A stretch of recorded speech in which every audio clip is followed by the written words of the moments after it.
Hello बच्चों, कैसे हो? उम्मीद करता हूँ आप अच्छे होंगे और ईमानदारी से पढ़ाई करते होंगे। My YouTube channel Aryan classes में आपका स्वागत है। आज हम 12th का मैथ स्टार्ट करने वाले हैं। आज 1 अप्रैल है और मैंने आपसे वादा किया था कि 1 अप्रैल से मैं 12th का मैथ स्टार्ट करूँगा। तो इंतज़ार की घड़ी ख़त्म हुई और आज से 12th का मैथ हम स्टार्ट कर रहे हैं। ठीक है, तो आज रहेगा इंट्रोडक्शन क्लास, यानी कि मैथ में हमको पढ़ना क्या क्या है, उसका प्लान क्या रहेगा, सिलेबस क्या है, किस चैप्टर से कितने अंक का पूछेगा, कौन सा चैप्टर इम्पोर्टेंट है, आज उसी के बारे में जानेंगे। चलिए देर न करते हुए क्लास को स्टार्ट करते हैं। तो आज की क्लास है 12th मैथमेटिक्स। 12th क्या है? मैथमेटिक्स। इसका न्यू सिलेबस है, उसके बारे में जानेंगे। Bihar board inter 2027 12th new syllabus math का। और सबसे पहला यहाँ जानेंगे एग्ज़ाम पैटर्न के बारे में जानेंगे कि एग्ज़ाम का पैटर्न क्या रहने वाला है 26 से 27 में। उसके बाद जानेंगे स्टडी प्लान कि स्टडी करने के लिए क्या प्लान रखा जाए इसमें। उसके बाद जानेंगे स्टडी मटेरियल, यानी कौन से बुक से या कौन से अदर किताब से भी स्टडी किया जाए जो अच्छा हो, अच्छे मार्क्स ला सके। तो उसके लिए एक और प्लान है जिसमें प्लान रखा गया है एवरेज बच्चों के लिए 90+ स्कोर, और अच्छे बच्चे पढ़ने वाले हैं वो 100 भी लाएंगे, 100/100 भी ला सकते हैं। तो एवरेज बच्चों के लिए रखा गया है 90+ स्कोर। ठीक है, तो आज हम समझते हैं कि इसमें सिलेबस क्या है। इंटर 12th का बिहार बोर्ड का 2027 के लिए सिलेबस क्या रहेगा, उसमें कौन से चैप्टर पढ़ना है और कौन सा चैप्टर इम्पोर्टेंट है और कौन से चैप्टर से सबसे ज़्यादा मार्क्स का पूछा जाता है। ठीक है, चलिए जानते हैं। तो सबसे पहले यहाँ समझते हैं, सबसे पहले ध्यान देंगे कि हमको बुक पढ़ना है, यानी कि सिलेबस के बारे में। तो हमको बुक यहाँ पे पढ़ना है सिलेबस में, यानी कि 26 से 2027 है, 2026 से लेकर 2027 तक का सिलेबस में, यानी जो 27 में एग्ज़ाम देने वाले हैं, जो बच्चे 12th का 27 में एग्ज़ाम देने वाले हैं उनके लिए है। तो मैथ के बारे में जानेंगे। तो यहाँ पर बुक, यहाँ जो आपको दिखाई दे रहा है दो बुक है, NCERT बुक है। कौन से बुक है? NCERT पार्ट 1 और पार्ट 2, यानी कि भाग 1 और भाग 2 है। तो हमको NCERT के बुक पढ़ लेंगे, यानी कि पढ़ने से जो 90+ स्कोर है या 100/100 लाने का जो प्लान है उसको हम सक्सेस हो सकते हैं। इसके साथ क्या करेंगे कि NCERT के जो क्वेश्चन बनाएंगे, एक्सरसाइज बनाएंगे, उसके साथ साथ हम इसका एग्जाम्पल भी बनाएंगे। क्या बनाएंगे? एग्जाम्पल। और इसके साथ में क्वेश्चन बैंक। और क्या पढ़ेंगे? इसके साथ में क्वेश्चन बैंक। तो इस बुक को पढ़ने के साथ साथ हम पढ़ेंगे क्वेश्चन बैंक, और जो सपना है मेरा 90+ या 100/100 लाने का, ये सक्सेस हो सकता है। ठीक है, चलिए अब नेक्स्ट देखते हैं, इसका सिलेबस के बारे में जानते हैं। तो यहाँ पे लिखा गया 4 साइंस, यानी कि मैथ किस में पढ़ना है? साइंस वाले को ही लेना है। मैथ जिसको रखना है, क्या चीज़ वाले? जो साइंस क्षेत्र से आते हैं उसको। तो यहाँ 4 साइंस जो मैथ इसमें लिए हुए हैं। ठीक है, ये मैथ का सिलेबस है। सिलेबस नहीं, यानी चैप्टर है, कौन कौन से चैप्टर हमको पढ़ना है, यानी कि 12th के मैथ में किस किस चैप्टर को हमको पढ़ना है, पहले उसके बारे में जान लेते हैं। यानी कि जब हम 12th में पढ़ रहे हैं और खास करके मैथ लेके हम पढ़ रहे हैं, तो मैथ का सिलेबस के बारे में, उसमें चैप्टर क्या है, कौन कौन सा चैप्टर है, तो उसके बारे में नॉलेज ले लेना बहुत ज़रूरी है। ठीक है, तो आज रहेगा इंट्रोडक्शन की क्लास, यानी सिलेबस का इंट्रोडक्शन। ठीक है, तो चलिए नंबर 1 पे है, पहला चैप्टर है तुम्हारा संबंध एवं फलन, जिसको हम बोलते हैं relation and function. Relation and function पहला चैप्टर है, रिलेशन एंड फंक्शन, जिसको बोलते हैं संबंध एवं फलन। दूसरे नंबर पे आता है प्रतिलोम त्रिकोणमितीय फलन, जिसको बोलते हैं इनवर्स ट्रिगोनोमेट्रिक फंक्शन। ठीक है, दूसरा चैप्टर क्या है? इनवर्स ट्रिगोनोमेट्रिक फंक्शन, जिसको हम हिंदी में जानते हैं प्रतिलोम त्रिकोणमितीय फलन। ठीक, अब नंबर 3 पे आता है अवयव, जिसको बोलते हैं मैट्रिसेज बोलते हैं। क्या बोलते हैं? मैट्रिसेज, नंबर 3 पे। अब नंबर 4 पे क्या आता है? सारणिक। क्या आता है? सारणिक, जिसको बोलते हैं डिटरमिनांट्स। क्या बोलते हैं? डिटरमिनांट्स। चैप्टर नंबर 5 पे आता है सांतत्य, यहाँ पे गलती लिख दिया, सांतत्य होगा, सांतत्य तथा अवकलनीयता। अवकलनीयता, जिसको बोलते हैं कंटिन्यूटी एवं एंड डिफरेंशियबिलिटी, यानी कंटिन्यूटी एंड डिफरेंशियबिलिटी। ठीक है, और 6ठे नंबर पे आता है अवकलज के अनुप्रयोग, जिसको बोलते हैं एप्लीकेशन ऑफ डेरिवेटिव्स। क्या बोलते हैं? Application of derivatives. अब नंबर 7 पे आता है समाकलन, जिसको बोलते हैं इंटेग्रल। क्या बोलते हैं? इंटेग्रल। नंबर 8 पे आता है चैप्टर नंबर 8 समाकलनों के अनुप्रयोग, जिसका अंग्रेजी में नाम है application of integral, application of integral, ठीक है। और नंबर 9 पे आएगा चैप्टर नंबर 9 अवकल समीकरण, डिफरेंशियल इक्वेशन, डिफरेंशियल इक्वेशन। और नंबर 10 पे आएगा सदिश बीजगणित, जिसको बोलते हैं वेक्टर अलजेब्रा, ठीक है। अब नंबर 11 पे आता है चैप्टर कि त्रिविमीय ज्यामिति, जिसको बोलते हैं 3 डायमेंशनल ज्योमेट्री। कहने का मतलब इसी को हम बोलते हैं शॉर्ट में 3D। क्या बोलते हैं? 3D। अब नंबर 12 पे आता है रैखिक प्रोग्राम, जिसको लीनियर प्रोग्रामिंग बोलते हैं। क्या बोलते हैं? लीनियर प्रोग्रामिंग, ठीक है।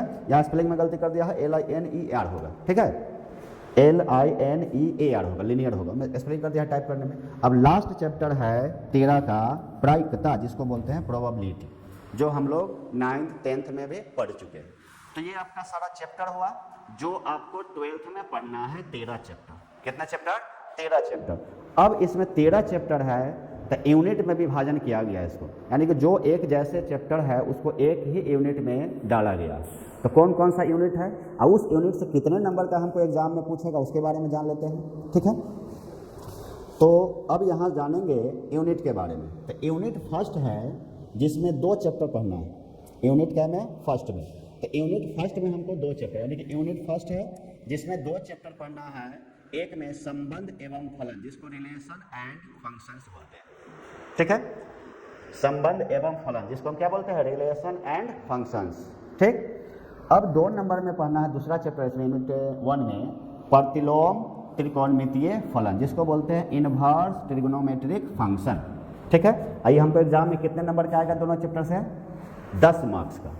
यानी यूनिट 1 में जो 2 चैप्टर है संबंध एवं फलन, उसके बाद प्रतिलोम त्रिकोणमितीय फलन, जिसको बोलते हैं इनवर्स ट्रिग्नोमेट्रिक फंक्शन, एक में आता है संबंध एवं फलन, तो इसको बोलते हैं रिलेशन एंड फंक्शन। तो दोनों चैप्टर से हमको एग्जाम में कितने नंबर का आएगा? 10 नंबर का आएगा। कितने नंबर का? 10 नंबर का, ठीक है। अब आगे हम देखेंगे कि सेकेंड यूनिट में क्या क्या पढ़ना है। सेकेंड यूनिट यानी कि यूनिट नंबर 2 में। तो यूनिट नंबर 2 में हमको पढ़ना है 2 चैप्टर। कितना चैप्टर? 2 चैप्टर। तो 2 चैप्टर इसमें क्या क्या पढ़ना है, कितने अंक का आएगा, ये भी हम लोग जान लेते हैं। तो देखो इसमें 2 चैप्टर पढ़ना है यूनिट 2 में, जिसमें हमको 2 चैप्टर पढ़ना है। क्या क्या पढ़ना है? सबसे पहले पढ़ना है अवयव, जिसको मैट्रिसेज बोलते हैं। क्या बोलते हैं? मैट्रिसेज। और चौथा चैप्टर यानी कि 2 चैप्टर है 3 और 4, यहाँ 1 और 2 हो गया, यूनिट 1 में डाल दिया गया। यूनिट 2 में क्या डाल दिया गया? 3 और 4 चैप्टर, जिसको बोलते हैं अवयव, मैट्रिसेज। और चौथा क्या होता है? सरणी, जिसको कहते हैं डिटरमिनेंट्स। ये दोनों चैप्टर से कितने अंक का एग्जाम में हमको पूछेगा? यानी कि इससे पूछेगा 13 नंबर का। कितने नंबर का?